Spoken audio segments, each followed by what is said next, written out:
Okay, so we're gonna try this again. Anyway, Win, how you doing? This is Zeno sending you this video. My cat Joy here is stalking some flying object. I don't know what it is, but she's really a hunter. So anyway, I'll address your questions. Anyway, what inspired me to DJ? My dad and mom were always involved in music. My dad played guitar, and my mother was heavily into samba and samba dancing. So there was always music in the house, and friends, you know. Part of favela culture, you know, there's a lot of music. So walking through this place, as you probably figured out, music's an important part of the culture here. So I was never much into playing instruments. I did a little piano when I was younger and violin, but nothing to the degree where I could be a musician. So I decided that DJing would be something that would be more my interest. And my friends, you know, had turntables and used to experiment. And one day I was in there and it was like, oh, I was looking at the mixer and I'm like, oh, what does this do? And they're like, don't touch that. And I'm like, well, I want to know what this stuff does. And you know, there's all these buttons on the mixing board. So I decided that I would try out the art of DJing. And you know, I got into it just for fun. It was more, you know, I never had any desire to be like a David Guetta or Tiesto or any of these people. It's just more like just having fun. I started DJing in 1988. You know, actually started like playing some parties. Nothing really serious, but just friends parties and things in the community. And the biggest difference I saw between DJing in the United States and DJing here is in the United States, of course, the technology is better, the quality of equipment is better. Things are so expensive here because of the import tax. Also, the DJing in the United States, because of the technology, people have access to a lot more different creative styles of DJing. I mean, you know, the best turntablists or scratchers in the world are, you know, somebody like a Qbert from San Francisco, or, you know, these people just have skills that I haven't seen in Brazil. Most of the people that DJ in Brazil, you know, they're DJing like electronic dance music or house music. In São Paulo tends to be more of the hip-hop crew and crowd. Rio de Janeiro, within the favelas, tends to be more funk, which is kind of like an electronic hip-hop. So, you know, there are some differences. I just did different. They're not better or worse, they're just different. What venues do we DJ and what kind of audience do you have? Well, in the favelas, you know, like here in Rocinha, you know, it's mostly poor working class people, you know, so the majority of the things that are going on here with DJing is funk, and the age is usually between 18 and 30 years old people, background of course from the favela, you know, so they're not earning a lot of money, you know, they're earning like minimum wages and stuff, so.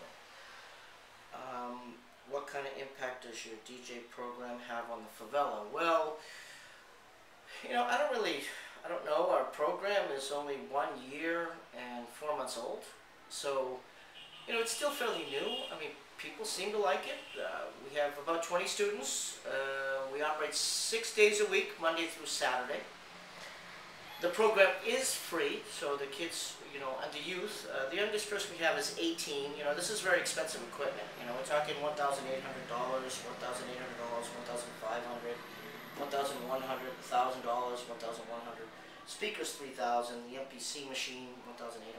So you know, we're talking about very expensive equipment. So it's the type of thing where we don't really want, you know, children or people that aren't, you know, unaware. Like these knobs are plastic. You know, they're not metal. So it's, you know, you have to treat the equipment right, protect it from water and from dust. We have a cover. Later on, I'm going to put the cover on over the DJ equipment. But I started doing this because we started making money, a lot more money in tourism, and I just thought, you know, for me, I wanted to give something back to the community.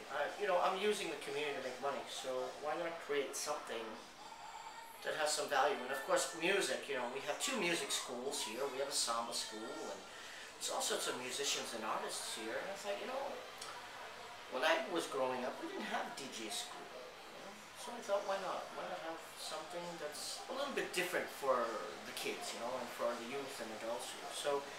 So we, you know, this is why I started doing it. I wanted to contribute something to Favela, and I wanted to be something that I enjoyed and that I looked forward to. So every night when we have class, other than Sunday nights from 7 to 10, you know, when the youth come in here, we have 4 stations. We have 2 stations here, and then we have 2 stations over to the left of me.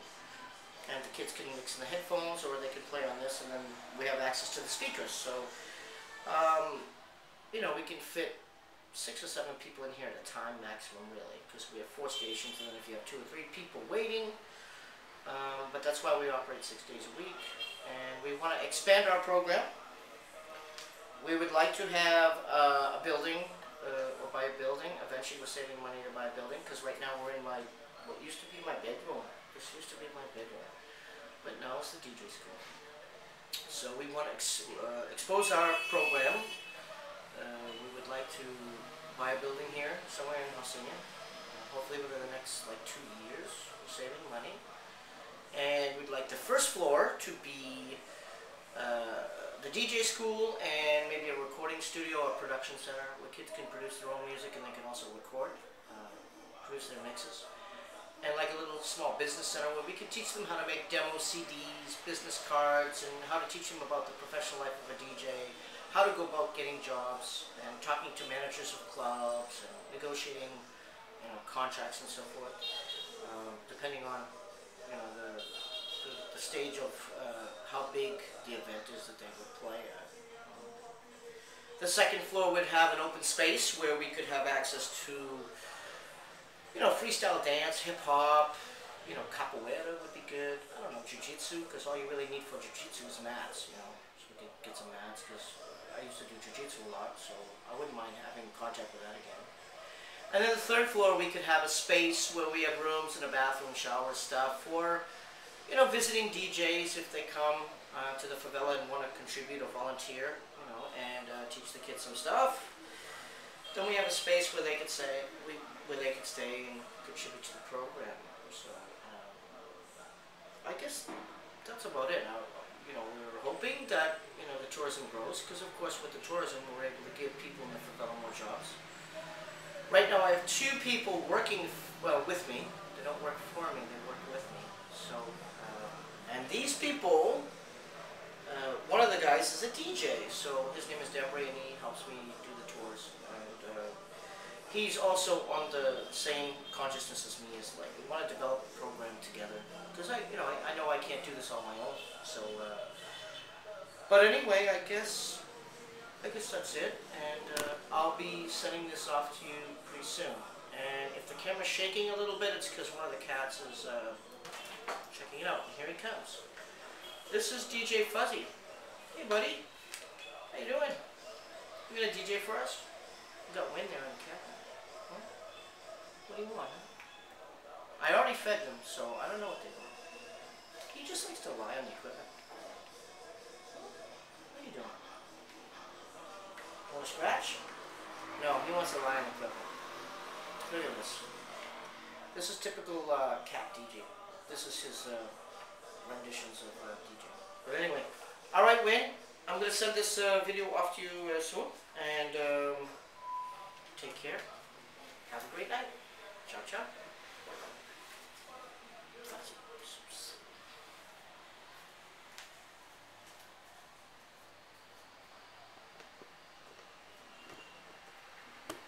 And there he is, the silly cat, Fuzzy.